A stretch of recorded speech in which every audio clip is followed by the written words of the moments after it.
guys, how are you doing today? Welcome back to Random Lifestyle Vlog. So today I have a fragrance haul for you, and this is something I haven't done for a while. My fragrance collection is actually quite big at this point. I don't really feel like I need to add more kind of like older releases to it. I focus on buying like new releases and kind of like reviewing them in separate videos, but then recently I purchased a couple of fragrances that are, well, not this year's releases. They're not like particularly old, but they haven't been released this year. And I thought instead of doing like separate videos for them, I'll just do this fragrance haul video, and I'm just going to review them all here. So there are 4 new fragrances that I acquired recently, and let's just jump in.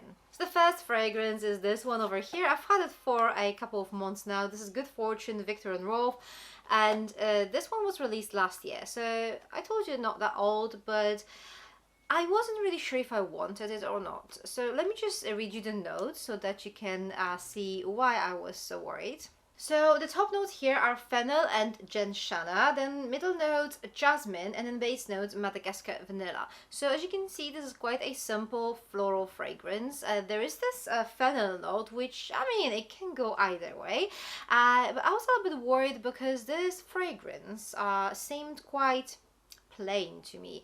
I was afraid that this might be quite a boring kind of fragrance. We've all seen that already. So is this fennel note going to save it? This year I decided to take this risk and buy it. I blind bought it. As you can see, the bottle is stunning, and I'm actually really happy to say that this fragrance, it's beautiful. I mean, I'm not going to lie, this is not the most unique fragrance in the world.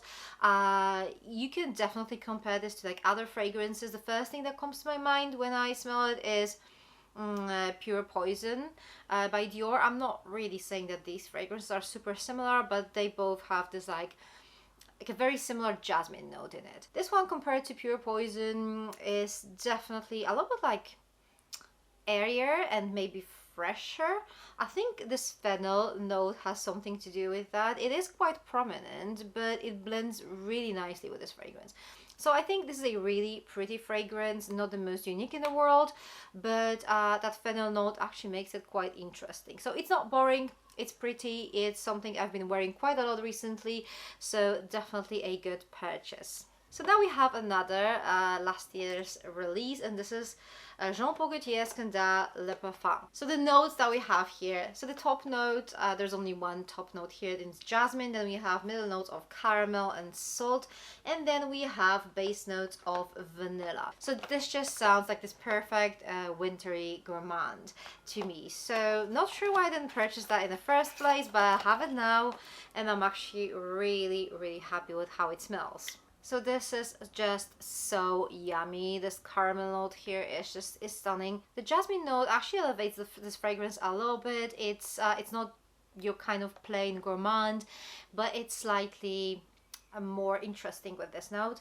and more classy, I would say. I'm quite surprised this fragrance doesn't have this typical honey note, like this dripping sweet honey note from like other Scandale fragrances, but it still kind of makes sense because it's like a very sweet powerhouse, really strong, really good sillage fragrance. Is it worth buying? I mean, if you have a sweet tooth and if you really like those kind of like sweet, strong fragrances, then I'm sure you're going to love it. It's not as unique as the original Scandale or even, you know, Scandale by Night.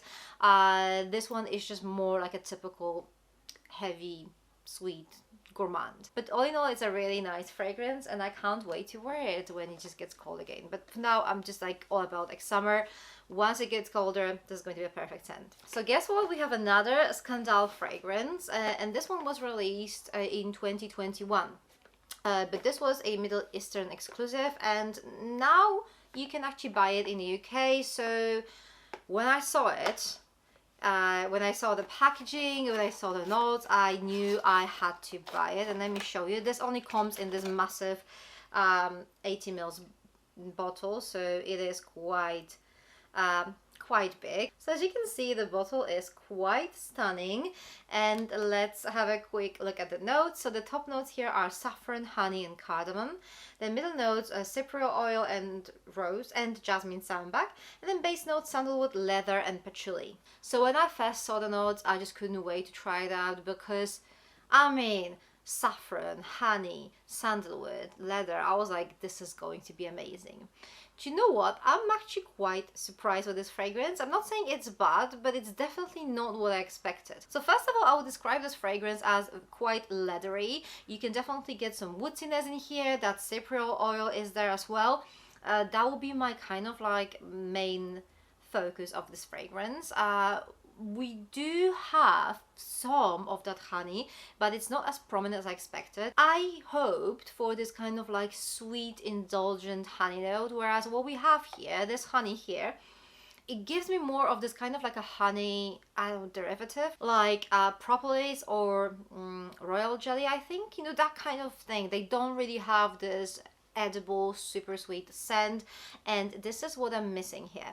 I don't really get much of those like floral notes either. I mean, you can definitely tell that there is some floral kind of like background, but this saffron, I expected more. I expected the saffron to be more pronounced, and I also expected the honey to be more pronounced. Another thing I need to mention, this fragrance actually leans quite masculine. I mean, I would say it's unisex, but with the other Scandal fragrances that lean quite feminine, this one actually leans the other way. It does have this kind of like Middle Eastern touch to it, but at the same time, quite surprisingly, it's not as strong as the other Scandal fragrances. I would describe the sillage here as moderate. It's not one of those like powerhouse, super strong fragrances that just fill the room. It's just moderate. The lasting power is good. Obviously, there's no reason for this not to be good. The notes that we have here are quite long lasting. So obviously that's not an issue. It's a very pretty fragrance, particularly for winter and autumn, but I was very surprised with how different this is from other Scandal fragrances. So is it worth purchasing? Only if you know what to expect. This is not going to be another close flanker of Scandal. This is quite unisex, even leaning slightly masculine. It's very woodsy, it's very leathery, and obviously that honey note is not as prominent as I wanted this to be. So this fragrance is definitely not one of those like super sweet fragrances. It's very warm, woodsy, leathery. Yeah, that's how I would describe it. So that leads us to our last fragrance of the video, and this is Billie Eilish, and this is Eilish number 2. And to be honest, I actually really like the bottle of her first fragrance, but I couldn't really stand the fragrance. It was like, I mean, I know many people liked it, but to me, this smelled like a very cheap vanilla, so I couldn't really buy it just for the bottle. This bottle, I would probably say it's even better. I prefer this color much more. I'm also glad that this doesn't really feel that cheap, because you can make these things so cheap sometimes. But the plastic is actually quite nice quality, so it definitely looks stunning in my opinion. I know not everybody likes these bottles, but I do. The fragrance, wow, I actually love it so much. Again, this is another fragrance that leans that's definitely unisex, maybe even leaning slightly masculine because of the woodiness in it. Let me just give you the notes first. So the top notes here are bergamot and apple blossom, then middle notes black pepper, papyrus and poppy, and then we have base notes of palo santo, ebony and vanilla. It's just so good. So it's definitely woodsy. It has the smokiness to it that comes with palo santo a little bit, and obviously the ebony wood. It has a little bit of like fruitiness, a little bit like florals here. I definitely think this is a very unisex fragrance, and it just smells so much more expensive compared to her first fragrance. I mean, these two are like completely different scents, so I wouldn't even be able to compare them. It's just so beautiful. And you know what? Woodsy, smoky fragrances, I usually associate them with like autumn and winter, but this one, as long as it's not super hot, I would definitely wear it like over summer. It just has this kind of like brightness to it, even though this is like a woodsy and like a darker scent, but those kind of like floral fruity notes in here gives a little bit of like interesting touch to it. I also love this papyrus note in here. I always find papyrus based fragrances very addictive.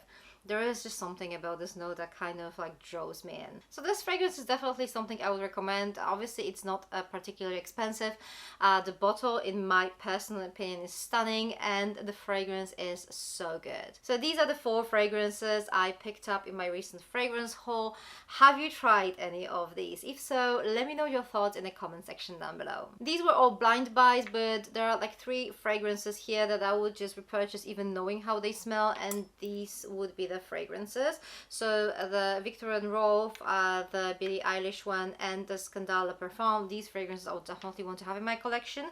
Scandale Gold is actually, it's a nice fragrance, but I would prefer to have this in like a much smaller bottle. Like 30 ml will be enough. 80 ml I'm not going to be able to use it, because this is a type of fragrance I would definitely wear in winter. But it's not something I would wear every day, you know, so it will take me ages to use it up. Obviously it's warm now, so I can't really say for sure. Maybe when the weather gets like colder again, maybe I'll appreciate it even more. Maybe that honey note will actually expose itself a little bit more, and maybe my perception of this fragrance will be different. So obviously I'm not saying that I don't like it, but this is the type of fragrance that I would probably prefer to have in a smaller bottle for now. All in all, I'm actually quite happy with what I've purchased. Thank you very much for watching. For more fragrance related videos, check these ones over here. I'm going to see you very soon. Take care. Bye.